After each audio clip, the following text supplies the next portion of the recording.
Kashipur SR Bajaj শোরুমের চুরিকাণ্ডে গ্রেপ্তার দুই অভিযুক্ত। পাশাপাশি ওই শোরুমের চুরি যাওয়া সামগ্রী উদ্ধার করে পূর্ব থানার পুলিশ। জানা যায় এই বাইকে শোরুমের দুজন কর্মী এই চুরিকাণ্ডে জড়িত ছিল। প্রথমে পুলিশ তাদেরকে আটক করে এবং পরবর্তীতে তাদের বাড়ি থেকে চুরি যাওয়া সামগ্রীগুলো উদ্ধার করে। তাদের বিরুদ্ধে মামলা নথিভুক্ত করে রবিবার আদালতে তোলা হবে বলে জানা যায়। ধৃতদের নাম নিত্যানন্দ শীল, দীপ্তনু পাল। চুরি যাওয়ার সামগ্রীগুলির আনুমানিক মূল্য 1 লক্ষ টাকা হবে বলে জানান ওসি সুব্রত দেবনাথ। সংবাদ মাধ্যমের মুখোমুখি হয়ে বিস্তারিত তথ্য তুলে ধরেন পূর্ব থানার ওসি সুব্রত দেবনাথ। গতকালকে আমাদের কাছে একটা কমপ্লেন আসে, চুরির কমপ্লেন, যে এসআর মোটরস কাশীপুর বাজাজের যে শোরুম, ওইখানকার ওয়ার্কশপ থেকে অনেক স্পেয়ার পার্ট চুরি হয়ে যাচ্ছে। তো তার কর্ণধার আমাদের কমপ্লেন করেছে।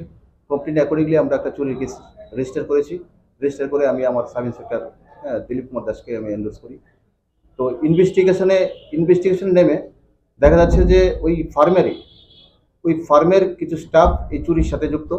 আমরা নামগুলি ডিটেন করি, আমাদের অফিসে ডিটেন করার পর আমরা টার্গেট করে কয়েকটা বাড়িতে, আমরা ফার্মের স্টাফের বাড়িতে আমরা সার্চ করে যে চুরি যাওয়া দ্রব্য ওইখান থেকে রিকভারি করা হয়। তো তাদের একজনের নাম হলো নিত্যানন্দ শীল, আরেকজন দীপ্তনু পাল। তারা অলরেডি দুজনকে করা হয়েছে। তো ওইখান থেকে বাড়িঘর থেকে যে মোটামুটি মালামাল যে স্পেয়ার পার্টস, 1 লক্ষ টাকার অধিক হবে। ছোটো ছোটো স্পেয়ার পার্টস এখন অনেক ভ্যালুয়েবল। তো 1 লক্ষ টাকার অধিক করা হয়েছে।